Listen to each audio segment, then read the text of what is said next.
Hi, I am Vergara and this is the poem that I wrote. Nature's beauty.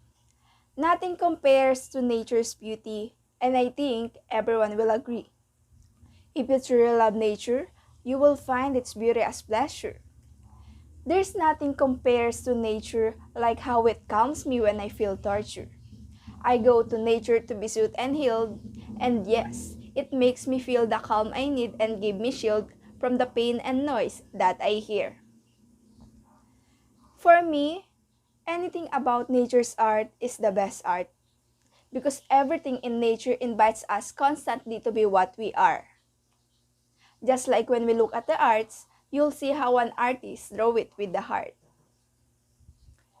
They said, nature is dying, but in nature, nothing dies. So be aware and try to open your eyes and sigh when you see how we affect its beauty.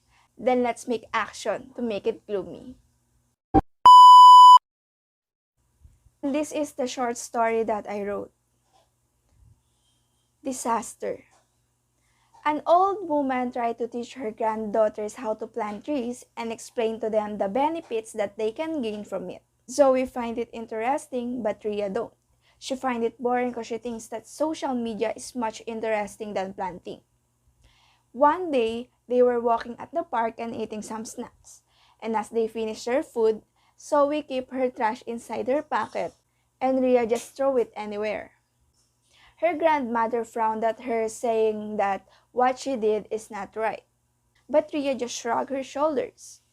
Zoe asked Ria, "Why are you not following Grandma? First, you don't want to plant trees, and she respects that. She don't force you to do the things that you don't want. Then now, you are scattering, which is wrong. Why are you like that?"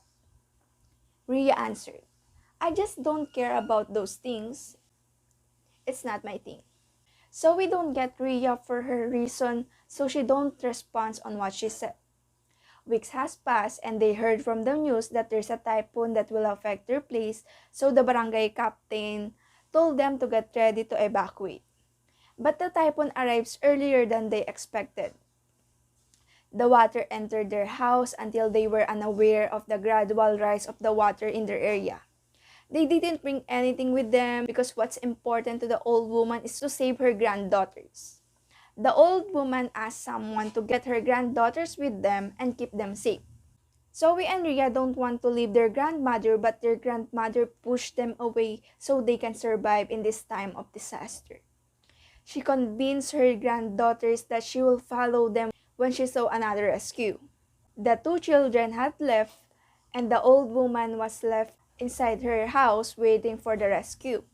But the boat is always full of people passing by, so she's still waiting for the next rescue boat to come until the heavy rain comes and the water keeps on rising. The old woman don't have any choice but to go to their roof together with her neighbors who also remained in their house. No more rescue was coming, maybe because of the extreme height of the flood, but that was not what the old man was thinking at that time, because what she was praying is for the safety of her two grandchildren. After that day, the floodwater remained high, so the survivors are still in the evacuation area. When more people came, those who has been rescued for the last time, the two children are waiting and hoping that their grandmother was there. But no, their grandmother was not there. They started crying and asking the rescuer if first their grandmother, but the rescuer said, "We didn't see anyone else except those who were rescued now, because the other houses were already submerged in the water because of the flood." When the flood water receded, the two children ran to their house to find their grandmother, but they can't find her. But they saw some rescuer holding a dead bodies, and they realized that one of them is their grandmother. They cried out loud, trying to wake up their grandmother, but it's gone. Their grandmother died because of the typhoon. Months has passed and the two children still not recover from what happened to them during that time. Ria saw in the social media how trash covered the waterways that caused the flood to rise even more.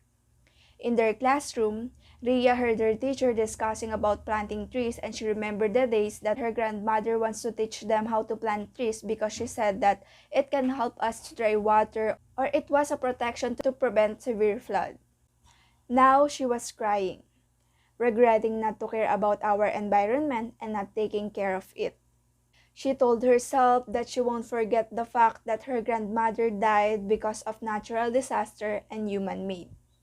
And she promised that from now on, at the age of 11, she will help taking care of the environment and start being aware about our nature.